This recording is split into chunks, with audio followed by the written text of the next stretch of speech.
Soy Mira, tengo 32 años, y la semana pasada mi mamá se paró en la cena de ensayo de mi hermana y le dijo a 80 invitados que yo no era su verdadera hija. Lo dijo sonriendo, frente a todos, mientras anunciaba que pagaría la boda con el dinero que yo, en secreto, les había estado dando durante 10 años. Toda la sala se volteó a mirarme. Sentí su lástima, sus susurros, el peso de la humillación pública aplastándome el pecho. Y entonces sonreí, porque sabía algo que ellos no. 3 palabras después, la cara de mi mamá se puso blanca. Antes de continuar, déjenme llevarlos 10 años atrás, al día en que todo comenzó. Hace 10 años, tenía 22, recién salida de la universidad con un título en contabilidad y un trabajo básico que apenas alcanzaba para la renta. Pensaba que tenía toda mi vida planeada. Mi familia parecía perfecta por fuera. Papá, Ricardo, llevaba 20 años como director de ventas. Mamá, Diana, era ama de casa y trataba la reputación de la familia como su trabajo de tiempo completo. Y luego estaba Sofía, mi hermana menor, de 18 años, rubia y encantadora sin esfuerzo. Acababa de ser aceptada en una universidad prestigiosa en la costa este. El favoritismo no era nuevo. Siempre había estado ahí, tejido a la familia como un hilo feo que nadie quería reconocer. Cuando me gradué, mis padres me hicieron una pequeña cena. Solo 5 personas. Mamá dijo, de todas formas no te gustan las multitudes, Mira. No discutí. Nunca lo hice. 2 meses después, Sofía recibió su carta de aceptación. Rentaron un restaurante, 50 invitados, un pastel de 3 pisos. Papá dio un discurso sobre lo orgulloso que estaba de su pequeña estrella. Yo me senté en la esquina a aplaudir con todos los demás. Sofía necesita apoyo, explicó mamá cuando le pregunté por qué la diferencia. Es joven. Necesita apoyo. Tú siempre has podido cuidarte sola. Me dije a mí misma que tenía razón. Sofía era la bebé, necesitaba más atención.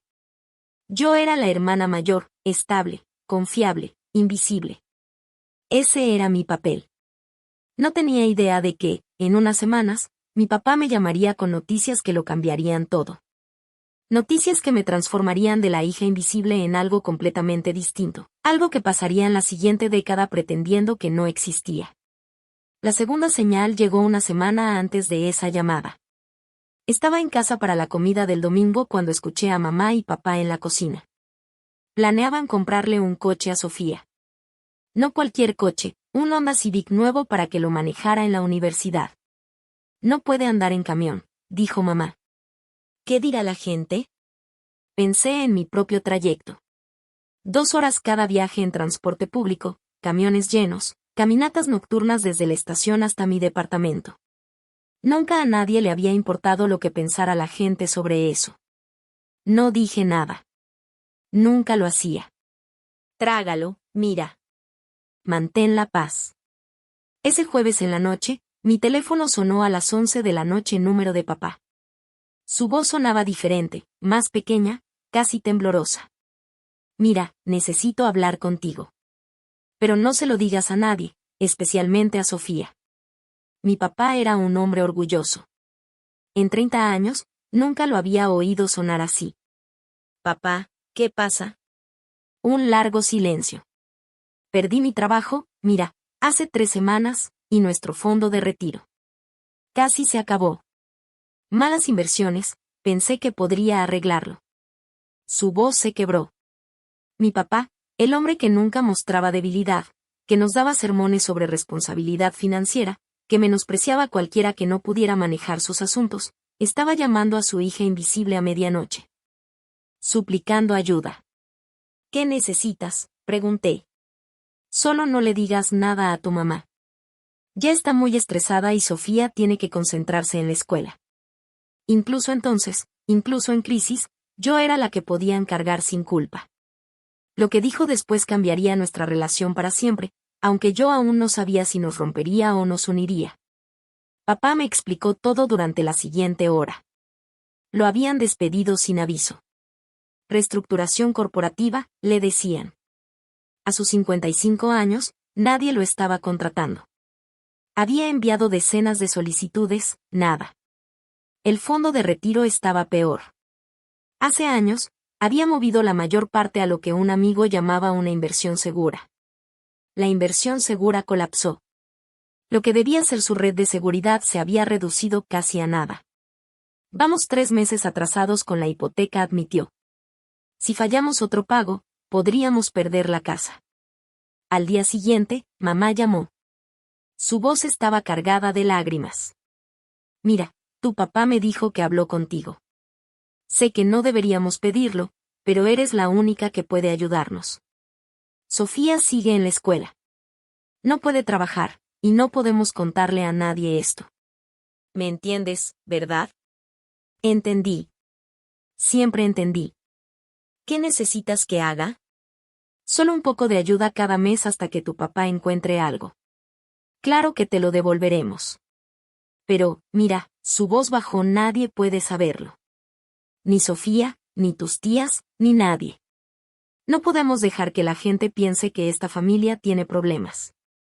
Yo ganaba $52,000 al año. Después de la renta, los servicios y los préstamos estudiantiles, me quedaban tal vez $800 al mes. Ellos pedían 2,500. Aún así, dije que sí. Eres una hija tan buena, susurró mamá. La mejor. Nunca olvidaremos esto, mira. Nunca. Esa semana configuré una transferencia automática. Cada mes, $2,500 salían de mi cuenta y entraban al fondo de retiro de mis padres. Tomé horas extra en el trabajo, cancelé mi membresía del gimnasio, dejé de salir a comer. Se suponía que sería temporal. No lo fue. Déjame decirte cómo se ve temporal durante 10 años. Trabajé semanas de 60 horas. Pasé de contadora junior a contadora senior, luego gerente de contabilidad y finalmente directora financiera en una empresa farmacéutica mediana. Cada ascenso significaba un sueldo más alto y una transferencia más grande a mis padres. Viví en el mismo estudio pequeño por 7 años. Sin vacaciones, sin muebles nuevos. Usé el mismo traje de entrevistas hasta que los codos se gastaron. Cada mes, 2,500. Después 3,000 con mi primer aumento real. Luego 3,500, como reloj. Como respirar. Como si fuera parte de quien era. Y mis padres nunca fallaron ni un solo mes. Sofía tuvo un coche nuevo al graduarse, luego el enganche de su primer departamento, luego ropa de diseñador para su trabajo de marketing en Ciudad de México. Sus fiestas de cumpleaños eran legendarias. Banquetes, champaña, música en vivo. Mis cumpleaños, una tarjeta. A veces una llamada si mamá se acordaba. No me invitaban a la mayoría de reuniones familiares. Siempre estás tan ocupada con el trabajo, decía mamá. No quisimos molestarte. Las cuentas eran claras, 10 años, 120 meses, un promedio de 2,800 por transferencia, más de $336,000. Pagué la jubilación de mis padres mientras ellos le contaban a todos que lo habían hecho solos. Sacrifiqué mis 20 mientras celebraban a mi hermana. Guardé su secreto mientras poco a poco me borraban del retrato familiar. Y en 10 años, ni una sola vez me dijeron gracias. No oficialmente, no frente a nadie, no de manera que importara. Me dije que no importaba. Las acciones hablan más que las palabras, ¿verdad? Ellos sabían lo que había hecho. Estaba equivocada. Tenía 32 años cuando finalmente me miré al espejo y vi en qué me había convertido. Daniel y yo llevábamos 2 años de novios. Era amable, paciente y completamente confundido por mi forma de vivir. Una noche me hizo la pregunta que había estado evitando. Mira, ¿alguna vez has pensado en comprarnos un lugar? Miré mi cuenta bancaria. Después de 10 años de sueldos de 6 cifras, tenía menos de $15,000 ahorrados. No casa, no inversiones, no fondo de retiro propio. Todo había ido para ellos. No estoy segura de poder admitir. El rostro de Daniel cayó, no de enojo, sino de preocupación. Mira, te amo, pero a veces no sé para quién estás viviendo. No es para ti. Tenía razón, y me dolía admitirlo. 2 semanas después llegó el golpe final. Mamá llamó, sin poder contener la emoción. Sofía se comprometió con Alejandro. ¿Te acuerdas del abogado? Vamos a hacerle la boda más hermosa. Tu papá y yo vamos a pagar todo. ¿Pagar todo? Sentí que el estómago se me caía. ¿De cuánto es el presupuesto?, pregunté, tratando de mantener la calma. Pues como unos $80,000, tal vez más. Se merece un cuento de hadas, ¿no crees? $80,000. 3 años de mis transferencias. Dinero por el que había sacrificado vacaciones, relaciones y mi propio futuro. Y ahora lo iban a gastar en una boda mientras le decían a todos que ellos la pagaban solos. Esa noche no dormí. Ni la siguiente. Algo tenía que cambiar, aunque todavía no sabía cuánto. El compromiso de Sofía era todo lo que mis padres siempre habían soñado. Alejandro Herrera venía de dinero viejo, del que no presume porque todos ya lo saben. Su familia tenía gran parte de los bienes comerciales en Monterrey. Era guapo, elegante, y miraba a Sofía como si fuera lo más importante del mundo. Quería estar feliz por ella. Una parte de mí lo estaba, pero por dentro me sentía vacía. Mamá llamaba todos los días con detalles de la boda. El lugar sería el Club Campestre del Río, el más exclusivo del estado. 300 invitados, vestido de diseñador, flores importadas, una orquesta de 12 músicos. No vamos a escatimar en nada, decía emocionada. Sofía merece perfección. Al final, pregunté lo que me quemaba la garganta. Mamá, ¿de dónde está saliendo el dinero? Silencio. Eso no es asunto tuyo, mira. Sí lo es. No seas difícil. Es el día especial de tu hermana. Y yo solo estoy haciendo una pregunta. ¿El dinero sale de ustedes? ¿De sus ahorros? ¿Por qué estás así? Son nuestros ahorros. Mis manos se tensaron. Esos ahorros, dije con cuidado. ¿Te refieres al fondo de retiro? Mira, su voz se volvió fría. No me gusta tu tono. Hemos trabajado duro toda la vida. Tenemos derecho a celebrar la boda de nuestra hija. ¿De cuál hija? Colgó. Me quedé sentada en mi departamento, con las manos temblando. Durante 10 años había guardado silencio. Había cedido, había sacrificado. Me había dicho que la familia era poner a otros primero, pero esto no era familia. Esto era una herida abierta. Necesitaba respuestas, respuestas reales. Y sabía exactamente a quién llamar. Ese sábado manejé hasta la casa de mis padres. Papá estaba en su estudio, el cuarto que de niña estaba prohibido para mí. Ahora solo se veía cansado. Libros descoloridos, trofeos de golf llenos de polvo, un hombre aferrándose a una versión de sí mismo que ya no existía. Mira, dijo sin levantar mucho la vista. Tu mamá me dijo que llamaste. Quiero hablar del presupuesto de la boda. No hay nada de qué hablar. Hay $336,000 de qué hablar, papá. Eso llamó su atención. Disculpa, dijo. He estado transfiriendo dinero a su fondo de retiro durante 10 años. Tú sabes exactamente de dónde viene. Y ahora lo estás gastando en la boda de Sofía mientras le dices a todos que lo ahorraste tú. Su mandíbula se tensó. ¿Qué quieres? ¿Una medalla? Quiero reconocimiento. Quiero honestidad. ¿Quieres atención? Se levantó, la voz elevándose. Ese siempre ha sido tu problema, mira. Haces algo bueno y luego necesitas que todos aplaudan. Sofía no necesita validación por todo lo que hace. Sofía no ha hecho nada, repliqué. Ha traído orgullo a esta familia. Nos ha dado alegría. ¿Qué nos he dado yo? ¿Dinero? Se rió con amargura. El dinero es fácil. Ser hija es más difícil. Sentí como si me hubieran dado una bofetada. Te he dado 10 años de mi vida y ustedes me dieron 22 años de la suya. Nos criaste, nos alimentaste, nos educaste. Ese dinero era tu obligación. Eso hacen los hijos. Fue un regalo, papá. Dado libremente. Y nunca, nunca una sola vez, ¿qué? ¿Agradeciste? Se sentó de nuevo, con desdén. Crece, mira. El mundo no te debe gratitud. Me fui sin decir una palabra más.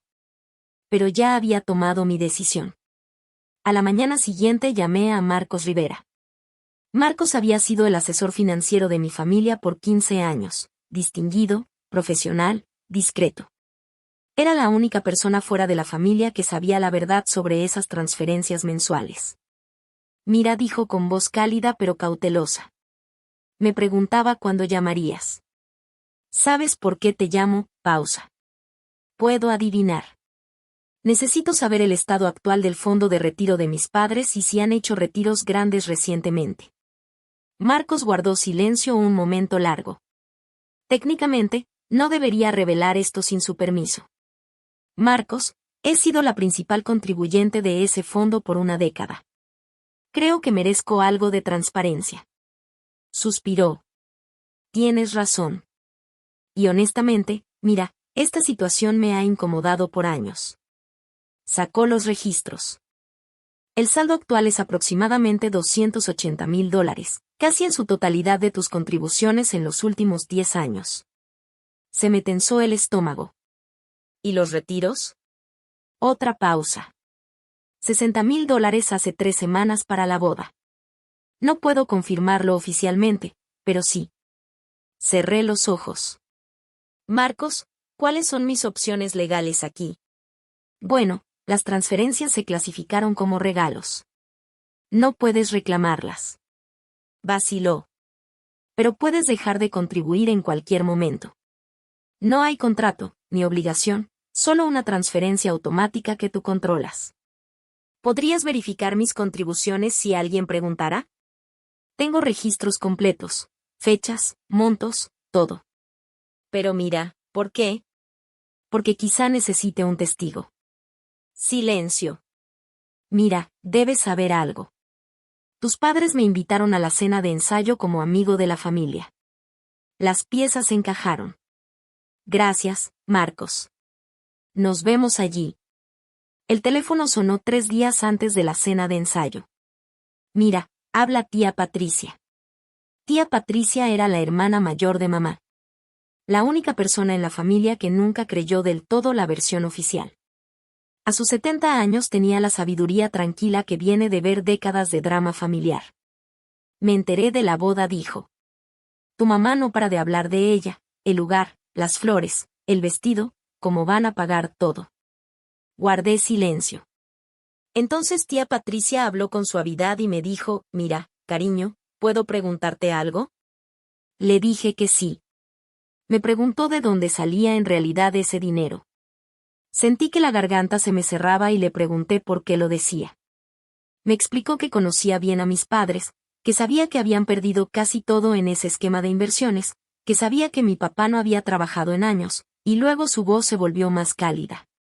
Me dijo que también me conocía a mí, que me había visto trabajar hasta el cansancio mientras a Sofía todo le caía en las manos. Por primera vez en mucho tiempo, sentí que los ojos se me llenaban de lágrimas. Tía Patricia me dijo que no necesitaba detalles, pero que si lo que sospechaba era cierto, si yo había estado cargando con toda la familia mientras ellos fingían que yo no existía, quería que supiera algo importante. Le pregunté qué era. Me dijo, yo sí te veo. Siempre te he visto.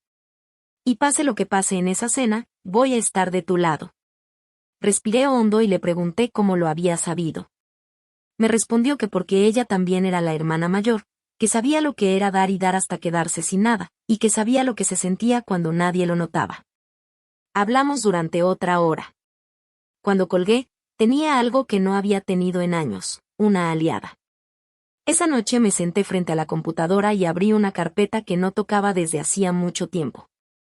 Ahí estaban las confirmaciones bancarias, 120 correos, uno por cada mes durante 10 años. Transferencia confirmada, $2,500 al fideicomiso familiar Ramírez. Luego $3,000. Luego $3,500. Cada correo era una marca en el tiempo, un recibo, una prueba. Se los reenvié todos a Marcos Rivera. Después los guardé en 3 servicios distintos en la nube. Luego imprimí la primera y la última página. Daniel me encontró a las 2 de la mañana rodeada de papeles. Me preguntó qué estaba haciendo. Le dije que me estaba preparando. Se sentó a mi lado y empezó a leer los documentos. Su expresión pasó de confusión a comprensión, y luego a algo parecido al asombro. Me dijo que eso era más de $300,000. Le respondí que lo sabía, y que ellos nunca lo habían reconocido. Guardó silencio un momento y luego me tomó la mano. Me preguntó qué planeaba hacer. Le dije que todavía no lo sabía. Miré la pila de papeles y le dije que había pasado 10 años en silencio, esperando que mis padres vieran lo que había hecho, esperando que fuera suficiente para que me amaran como amaban a Sofía. Y que ahora entendía que el silencio no era una virtud, sino una jaula que yo misma había construido. Apreté su mano y le dije que ya no iba a ser invisible, que ya no iba a esperar que mis acciones hablaran por mí. Daniel me preguntó qué había cambiado. Le expliqué que mamá le había dicho a tía Patricia que yo no era su verdadera hija, todo mientras planeaba gastar mi dinero en la boda de Sofía. La mandíbula de Daniel se tensó. Le dije que iba a ir a la cena de ensayo y que no pensaba hacer un escándalo, pero que si intentaban borrarme en público, iba a decir la verdad. Miré de nuevo los correos impresos y supe que estaba lista. Quiero hacer una pausa aquí. Si estuvieras en mi lugar, ¿qué harías tú? ¿Los enfrentarías en público o intentarías resolverlo en privado? El Club Campestre del Río parecía sacado de una película. Candelabros de cristal colgaban de techos altísimos. Peonías frescas cubrían cada rincón. Meseros con sacos blancos impecables caminaban con charolas de plata llenas de copas de champaña. Era ese tipo de elegancia que susurra dinero antiguo, pero que cuesta fortunas de dinero nuevo. 80 invitados se movían bajo una luz dorada y suave. Amigos, familia, colegas, los padres de Alejandro, impecablemente vestidos y con una elegancia casi imposible. El círculo social de mis padres, todos en vestidos de diseñador y sonrisas ensayadas. Daniel apretó mi mano mientras entrábamos. ¿Estás bien?, me preguntó. Pregúntame de nuevo en una hora, le respondí. Había elegido mi vestido con cuidado, uno sencillo azul marino, elegante pero discreto. No estaba ahí para competir con Sofía, estaba ahí para sobrevivir. La primera persona que vi fue Marcos Rivera. Estaba junto a la barra, tomando un whisky, incómodo en su papel de amigo de la familia. Nuestros ojos se encontraron y asintió casi imperceptiblemente. Luego vi a tía Patricia en una mesa en la esquina. Me guiñó un ojo, un gesto pequeño, pero suficiente para calmar mis nervios. Mira, viniste, dijo Sofía mientras se acercaba, con una copa de champaña en la mano y radiante en un vestido blanco de cóctel. Me abrazó como si fuéramos cercanas, pero no lo éramos. Claro que vine, es tu cena de ensayo. Me alegra mucho verte, le dije. Mamá no estaba segura de que vinieras, ya sabes cómo eres con los eventos familiares. No me lo perdería, respondí. Ella se alejó para saludar a otros invitados y yo me quedé de pie en medio del salón, rodeada de personas que apenas sabían que existía. Los candelabros brillaban, la champaña corría, todo era perfecto. No tenía idea de que en menos de 30 minutos, esa perfección se iba a romper. El tintineo de una copa cortó la charla. Mi papá se puso de pie en la mesa principal, la copa de champaña en alto, y mi mamá a su lado con un vestido de seda que probablemente costaba más que mi primer auto. Parecían la pareja perfecta, exitosos, generosos, padres orgullosos. «¿Puedo tener la atención de todos, por favor?», dijo mi papá y el salón se silenció. 80 miradas se volvieron hacia ellos. «Diana y yo queremos agradecerles a todos por estar aquí esta noche». Su voz tenía esa calidez de vendedor, suave y ensayada. Hace 28 años, fuimos bendecidos con una hija que nos ha traído nada más que alegría. Sentí la mano de Daniel encontrar la mía bajo la mesa. Sofía, continuó papá, nos has hecho más orgullosos de lo que jamás imaginamos. Y Alejandro asintió hacia el futuro esposo, no podríamos haber pedido un mejor hombre para unirse a nuestra familia. Aplausos corteses. Alejandro sonrió modestamente. Entonces mi mamá tomó la palabra. como muchos saben, hemos estado planeando esta boda por meses. Se rió ligeramente y dijo que estaba orgullosa de poder decir que Ricardo y ella se habían encargado de todo, el lugar, el catering, las flores, todo. Un escalofrío me recorrió el estómago. Hemos ahorrado toda nuestra vida para este momento, continuó mamá, su voz llenándose de emoción, porque nuestra hija se merece nada menos que lo mejor. Hizo una pausa, y entonces sus ojos se encontraron con los míos al otro lado del salón. Pagamos todo, dijo, con una sonrisa afilada, porque nuestra verdadera hija lo merece. El salón quedó en silencio, menos yo. Todas las miradas se volvieron hacia mí. Sentí el peso de 80 personas, los susurros empezando, el juicio formándose, y mi mamá simplemente sonreía, esperando que yo me derrumbara. Pero no lo hice. Sonreí de vuelta. El silencio duró 3 latidos y luego comenzaron los susurros. ¿De quién habla? Es la hija mayor, no. ¿Por qué diría eso? Pobrecita. Sentí la lástima del salón presionando contra mí como un peso físico. La hermana mayor, la olvidada, la que no era realmente de la familia. Sofía se quedó paralizada junto a la mesa de postres, con su copa de champaña suspendida en el aire, la cara enrojecida, no supe si por vergüenza o humillación. Alejandro fruncía el ceño, claramente incómodo. En la barra, Marcos Rivera había dejado su whisky. Su expresión era difícil de leer, pero sus ojos estaban fijos en mí. Tía Patricia ya se levantaba a medias de su silla. Daniel se inclinó cerca de mí y susurró, «Podemos irnos ahora mismo». Solo dilo. Negué con la cabeza lentamente, porque esto es lo que pasa cuando has sido invisible por 32 años. Aprendes a observar, a esperar, a calcular. Y en ese momento, viendo la sonrisa triunfante de mi mamá, me di cuenta de algo. Esto no era un accidente. No era un error de palabras. Era intencional. Lo había planeado, elegido cuidadosamente sus palabras, esperando el máximo público. Quería humillarme frente a todos para afianzar la narrativa de que yo era la intrusa, la decepción, la hija que no contaba. Esperaba que llorara, que me fuera, que le diera la razón.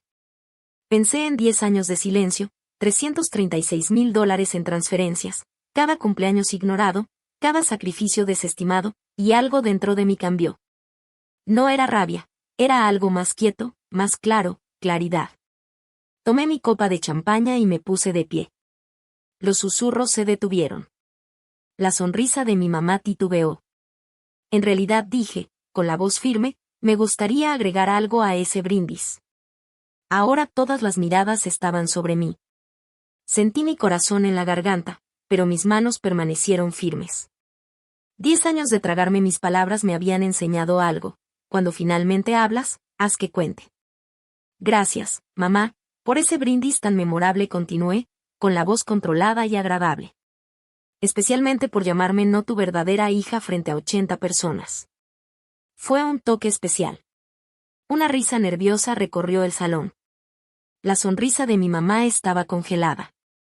Y ya que estamos compartiendo esta noche, me gustaría aclarar un pequeño detalle. Me giré hacia la barra donde Marcos Rivera estaba inmóvil. Señor Rivera, usted ha sido el asesor financiero de nuestra familia durante 15 años. ¿Podría confirmar algo para mí?, pregunté. Marcos Rivera parecía un hombre atrapado entre 2 trenes que venían de frente. Mira, la voz de mi papá sonó cortante. Este no es el momento. En realidad, papá, creo que es justo el momento, dije, sin subir la voz, no necesitaba hacerlo. Mamá acaba de decirle a todos que ustedes ahorraron toda su vida para pagar esta boda. Solo quiero asegurarme de que todos estemos claros sobre lo que ahorro significa. El salón quedó completamente en silencio. Se podía oír el hielo moverse en las copas. Señor Rivera, continué, en los últimos 10 años, ¿quién ha sido la principal contribuyente al fondo de retiro de mis padres? Marcos miró a mi papá, luego a mi mamá, y finalmente volvió a mirarme a mí. Mira, no estoy seguro de que deba decirlo, dijo. Usted tiene los registros. Los ha tenido por una década. Manteniendo la voz suave, le dije, no le pido que viole la confidencialidad. Solo quiero que diga la verdad. El silencio se alargó. Entonces Marcos enderezó los hombros y dijo con voz baja: creo que todos merecen saber la verdad. Carraspeó y continuó, con la voz clara en la sala silenciosa. Según mis registros, durante los últimos 10 años, Mira Ramírez ha transferido aproximadamente $336,000 al fondo de retiro de sus padres. Un suspiro recorrió la sala. Ese fondo, continuó Marcos, que actualmente tiene alrededor de $280,000 después de retiros recientes, consiste casi por completo en las contribuciones de Mira. Transferencias mensuales durante 10 años seguidos. Observé cómo la sala procesaba la información, los ojos se abrían, las cabezas se giraban, y las cuentas comenzaban a cuadrar. La cara de mi mamá se puso pálida. Eso es un asunto privado de la familia, balbuceó. Lo hizo público, mamá, dije con calma. Me llamó no tu verdadera hija frente a todos aquí. Dijo que pagaría todo. Solo estoy aclarando de dónde salió realmente ese dinero. Que esto es un escándalo, mi papá tartamudeó. Marcos, no tenías derecho. Y yo sí lo tengo, interrumpí. Por el rabillo del ojo vi a tía Patricia ponerse de pie. Diana, su voz cortó la tensión como un cuchillo. ¿Es cierto esto? Mira, los he estado manteniendo durante 10 años mientras ustedes la trataban como a una extraña. La boca de mi mamá se abrió y se cerró sin poder decir nada. Alejandro llevó a Sofía a un lado, susurrando con urgencia. Sofía parecía en shock, con lágrimas formándose en los ojos. Los susurros crecieron hasta convertirse en un murmullo ensordecedor. Escuché fragmentos, más de 300,000, 10 años, y ellos nunca. Mi papá intentó retomar el control. Esto es un malentendido. Lo discutiremos en privado, como familia, dijo mi papá. No respondí, negando con la cabeza. Hemos tenido 10 años de privado, 10 años de secretos, 10 años de que yo me quedara callada mientras ustedes me borraban. Levanté mi copa de champaña. Ahora es tiempo de algo diferente. El salón quedó completamente en silencio. Miré a mis padres, de verdad los miré. Mi papá, con la cara roja y furioso. Mi mamá, pálida y temblorosa. Durante 32 años había querido desesperadamente que me vieran, que me amaran como aman a Sofía, que reconocieran que yo importaba. Ahora, de pie en este hermoso salón rodeada de testigos, comprendí algo, su aprobación nunca iba a llegar y ya no la necesitaba. Mamá, tú preguntaste quién es tu verdadera hija, dije con voz firme. Déjame responder. Se aferró al brazo de mi papá. Tu verdadera hija es la que trabajó semanas de 60 horas mientras ustedes le decían a todos que estaba demasiado ocupada para la familia. Tomé un respiro. Tu verdadera hija es la que renunció a comprarse una casa para que ustedes no perdieran la suya. Las palabras salían más fáciles ahora, 10 años de silencio rompiéndose de golpe. Tu verdadera hija es la que guardó sus secretos durante una década porque se lo pidieron. Que nunca le dijo nada a Sofía. Que nunca le dijo nada a nadie. Que sacrificó sus 20, sus ahorros, su futuro por ustedes. Mi mamá empezó a llorar, pero yo no había terminado. Pero esto es lo que pasa con las verdaderas hijas, mamá. Merecen ser tratadas como familia, y yo no lo he sido. Levanté mi copa más alto. Así que tengo 3 palabras para ustedes. El salón contuvo el aliento. Los miré directamente a los ojos. Voy a detener los pagos. La cara de mi mamá se puso blanca. Efectivo de inmediato. Ya le notifiqué a Marcos. Las transferencias automáticas terminan hoy. Apoyé la copa sobre la mesa. ¿Quieren pagar todo? Ahora sí tendrán que hacerlo. Silencio absoluto. Luego, la copa de champaña de mi papá resbaló de sus dedos y se rompió en el suelo. El sonido del cristal rompiéndose pareció devolver a todos a la realidad. No puedes hacer esto, la voz de mi papá sonaba ronca. Tenemos un acuerdo. No tenemos nada por escrito, papá. Ningún contrato, ninguna obligación legal. Les he dado regalos, generosos regalos, y tengo todo el derecho legal de dejar de darlos. Mira, por favor, mi mamá extendió la mano hacia mí, con lágrimas corriendo por su rostro. Vas a destruir esta familia. No estoy destruyendo nada, dije. Solo me niego a seguir siendo destruida. Marcos Rivera recogió su chaqueta silenciosamente, claramente aliviado de que la verdad finalmente estuviera sobre la mesa. Me miró y asintió una sola vez, validación, confirmación. Alejandro había llevado a Sofía al borde del salón. Estaban en una conversación intensa, su mano sobre su hombro, su rostro lleno de confusión y algo más, ¿culpa? Los demás invitados no sabían a dónde mirar. Algunos observaban a mis padres con ojos nuevos, otros susurraban cubriéndose la boca, y unos pocos ya estaban buscando sus teléfonos. Esto es una locura, mi papá volvió a intentar. Te estás haciendo ver ridícula, Ricardo. La voz de tía Patricia cortó su alarde. Basta. Ya dijiste suficiente. Se acercó y se paró a mi lado. Durante 10 años he visto cómo tu hija se desvanecía en segundo plano mientras celebrabas a Sofía. Durante 10 años sospeché que algo no estaba bien. Miró a mi mamá, su propia hermana, con algo parecido a lástima. Nunca imaginé que fuera así. Mi mamá comenzó a sollozar más fuerte. Toqué el brazo de tía Patricia agradecida y luego volví a mirar a mis padres. No quiero que sufran, dije en voz baja, pero yo ya no voy a sufrir por ustedes. Daniel se levantó y tomó mi mano. Era hora de irnos. Recogí mi bolso y miré a Sofía por última vez. Todavía lloraba, con el brazo de Alejandro alrededor de ella. Me acerqué y se estremeció como si pensara que iba a golpearla. Sofía, mira, no sabía, lo juro, no sabía. Te creo, le dije. Sofía había sido criada en una burbuja de favoritismo tan completa que nunca se había cuestionado de dónde venía. No le guardaba rencor por nada de esto. Su labio temblaba. Pero la boda seguirá ocurriendo, me dijo. Alejandro me ama, eso es real. Tomé su mano por un instante.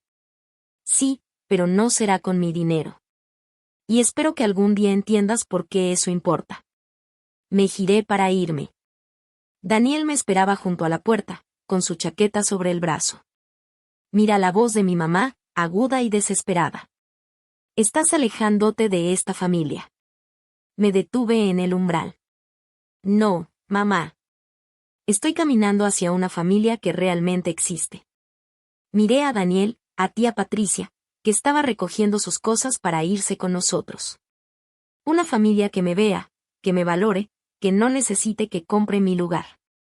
Salí a la noche. El aire estaba fresco y limpio.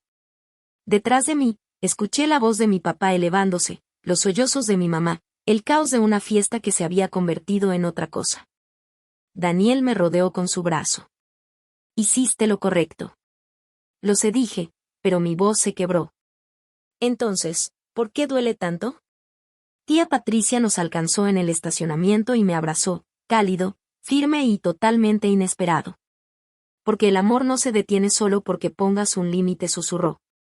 Pero tampoco debe detenerse el respeto propio. Me dejé llorar. Y finalmente, después de 10 años, mi teléfono explotó a la mañana siguiente. 15 llamadas perdidas de mi papá, 23 mensajes de mi mamá, desde disculpas entre lágrimas hasta acusaciones furiosas. Mensajes de voz que no pude escuchar. Daniel me hizo hotcakes mientras yo miraba la pantalla. El primer mensaje de mamá decía, mira, por favor llámanos. Necesitamos hablar. Nos has humillado. El quinto, soy tu madre, ¿cómo pudiste hacer esto? El décimo, si no llamas, no te molestes en venir a la boda. El quinceavo, siempre supe que estaba celosa de Sofía. Apagué el teléfono. A media mañana, un nombre apareció en la pantalla de Daniel, Sofía. Contesto, preguntó. Asentí. Puso la llamada en altavoz. Mira, soy Sofía, su voz cargada de lágrimas. Sé que probablemente no contestarás tu teléfono. Solo, necesitaba preguntar. ¿Preguntar qué? ¿Mi boda está arruinada? Todo va a desmoronarse por... Se detuvo. Lo siento, suena egoísta. Está bien. Es tu boda. Pero Alejandro dice que aún quiere casarse conmigo. Que su familia ayudará si es necesario, tomó un respiro tembloroso. Dice que debí darme cuenta de que algo estaba mal, que debí hacer preguntas. Cerré los ojos. Sofía, tu boda no está arruinada. Alejandro te ama, pero sí, las cosas van a cambiar. Mamá y papá no podrán pagar todo lo que prometieron. Silencio. Mira, ¿me odias? La pregunta flotó en el aire. No dije finalmente. No te odio. Solo estoy harta de fingir que todo fue justo. Una notificación de correo electrónico sonó en mi laptop. De Marcos Rivera, transferencia terminada según lo solicitado. Confirmación adjunta. Realmente había terminado. Las consecuencias se propagaron más rápido de lo que esperaba. En una semana, la historia se había difundido por todo el círculo social de mis padres. 80 invitados habían sido testigos del enfrentamiento. 80 personas se fueron a casa y contaron a sus esposos, amigos, compañeros de club de lectura y de golf. Tía Patricia me llamaba con novedades. Tu papá quedó acorralado en el club de campo ayer, dijo. Frank Miller, su viejo compañero de golf, le preguntó directo, ¿dejaste que tu hija los mantuviera durante 10 años y aún así la trataste así? No sentí triunfo, solo agotamiento. ¿Y qué respondió? Intentó explicarlo, dijo que exageraba, que las familias se ayudan entre sí, pausó. Frank no le creyó. Nadie más tampoco. Mi mamá aparentemente se convirtió en tema de susurros en su club de señoras. Las mismas mujeres a las que había pasado años impresionando con historias de su familia exitosa ahora la miraban diferente. ¿Supiste de la situación de los Ramírez? Siempre sospeché que algo no estaba bien. Pobrecita, mira, todos esos años. 2 semanas antes de la boda, mis padres hicieron su anuncio. La recepción se redujo. De 300 invitados a 100. La orquesta de 12 piezas se convirtió en un DJ. Las flores importadas fueron reemplazadas por arreglos locales. La familia de Alejandro silenciosamente cubrió la diferencia. Sofía me llamó después. Mamá dijo que fue por cambios inesperados, su voz era pequeña. Los padres de Alejandro saben la verdad. No quedaron impresionados. Lo siento, Sofía. No tienes por qué, dijo ella, dudando. Alejandro me dijo algo anoche. Dijo, si tu hermana hizo todo eso por tus padres sin reconocimiento, imagina lo leal que sería con personas que realmente la valoran. Un nudo se me formó en la garganta. Suena como un buen hombre. Lo es, le respondí. Y mira, estoy empezando a entender. 3 meses después abrí una cuenta de ahorros. Suena pequeño, pero no lo era. Por primera vez en una década, el dinero que ganaba se quedaba conmigo. Sin transferencias automáticas, sin sacrificios silenciosos, solo mío. Daniel y yo empezamos a buscar departamentos juntos, de verdad, con espacio para un futuro. Cada recorrido era como una puerta abriéndose. En el trabajo, el estrés que vivía en mis hombros desde hace años comenzó a disminuir. Conseguí un ascenso. Ahora soy CFO oficialmente y lo celebré. Cena en un restaurante bonito, champaña, Daniel al otro lado de la mesa diciéndome que estaba orgulloso. Comencé terapia. Fue más difícil de lo que esperaba. Desempaquetar 32 años de sentirme invisible no pasa en una sesión ni en 10. Pero poco a poco comencé a entender patrones que nunca había visto. Desarrollaste lo que se llama una respuesta de complacencia, me explicó mi terapeuta. Cuando percibías rechazo potencial, tratabas de evitarlo siendo útil, siendo necesaria. Y por eso les diste todo. No estabas comprando su amor, mira. Estabas tratando de ganarte un lugar en la familia. Pero hay algo, tu lugar no debería requerir un pago. Pensé mucho en eso en las semanas siguientes. Tía Patricia se volvió mi conexión familiar más cercana. Llamadas semanales, brunches mensuales. Me contó historias de mi mamá cuando era joven, no para excusarla, sino para ayudarme a entender. Diane siempre tuvo miedo de cómo se veía todo. Patricia decía, nuestros padres eran igual. Aprendió que la apariencia lo era todo, y cuando la realidad no coincidía, se encogió de hombros tristemente. Simplemente negaba la realidad. No lo hacía correcto, pero me ayudó a dejar de preguntarme qué había hecho mal. La respuesta era nada. No había hecho nada malo. Ya casi terminamos, pero quiero preguntarte algo. ¿Alguna vez tuviste que poner un límite con alguien que amas? ¿Fue con familia, un amigo, alguien en quien confiabas? Me encantaría leer tu historia. Déjala en los comentarios. Leo cada una. Y si estás pasando por algo similar, espero que mi historia te dé un poco de valor.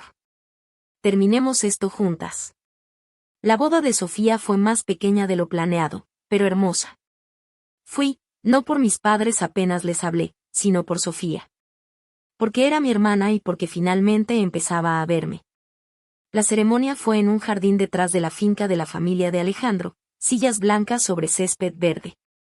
Un arco simple cubierto de flores locales, íntimo, real. Me senté en la parte de atrás con Daniel, usando un vestido que me había comprado para mí misma por primera vez en años.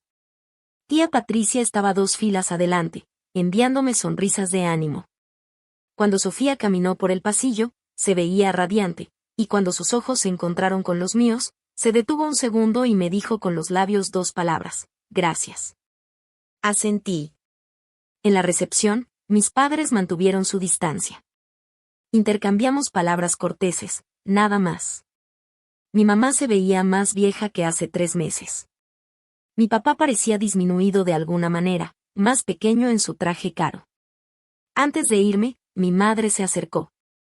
Mira, su voz temblaba. ¿Todavía nos amas? Consideré la pregunta. Si dije finalmente, sí los amo. Una chispa de esperanza apareció en sus ojos. Pero ahora me amo más a mí misma, y eso significa que no puedo seguir siendo la persona que da todo y no recibe nada a cambio. Podríamos cambiar, dijo ella. Toqué su brazo suavemente. Pero ya no es mi responsabilidad. Tú tienes que querer cambiar. No por el hecho de que dejé de pagar, sino porque te das cuenta de que lo que hiciste estuvo mal. Ella no tenía respuesta. Busqué a Sofía antes de irme y le entregué un sobre. No es dinero, le dije. Es una carta. Léele cuando estés lista. Me abrazó. De verdad, por primera vez desde que éramos niñas. Se sintió como un comienzo. 6 meses después, Daniel y yo nos mudamos a nuestro primer departamento juntos. No era enorme, 2 recámaras, un pequeño balcón, una cocina donde siempre nos chocábamos. Pero era nuestro, pagado con mi dinero. Dinero que yo había ganado y guardado. La primera noche nos sentamos en el balcón con comida para llevar y vino barato, viendo las luces de la ciudad. ¿Arrepentimientos?, preguntó Daniel. Lo pensé. Solo que esperé demasiado. Mi relación con mis padres se volvió como debía ser, distante, pero no hostil. Llamaba en días festivos, los visitaba ocasionalmente, pero ya no había acceso fácil ni la expectativa de que yo arreglara todo. Ellos tuvieron que ajustarse, vender la casa grande, mudarse a un condominio más pequeño, aprender a vivir dentro de sus posibilidades. Mi mamá se quejaba a quien quisiera escuchar, pero ahora había menos personas escuchando. Sofía y yo nos acercamos. Leyó mi carta y lloró por 1 hora. Después me llamó y hablamos. De verdad hablamos por primera vez en nuestras vidas. Estaba tan ciega, dijo. Lo siento mucho. No sabías. Debería haber preguntado. Debería haber visto. Tal vez le respondí, pero no podemos cambiar el pasado. Solo podemos elegir qué viene después. Hoy me miro al espejo y finalmente reconozco a la persona que me devuelve la mirada. No invisible, no la hija olvidada, no la que da hasta quedarse sin nada. Solo mira, 32 años, encontrando su camino. ¿Y sabes qué? Eso basta. Siempre bastó. Solo tenía que dejar de esperar a que alguien más me lo dijera.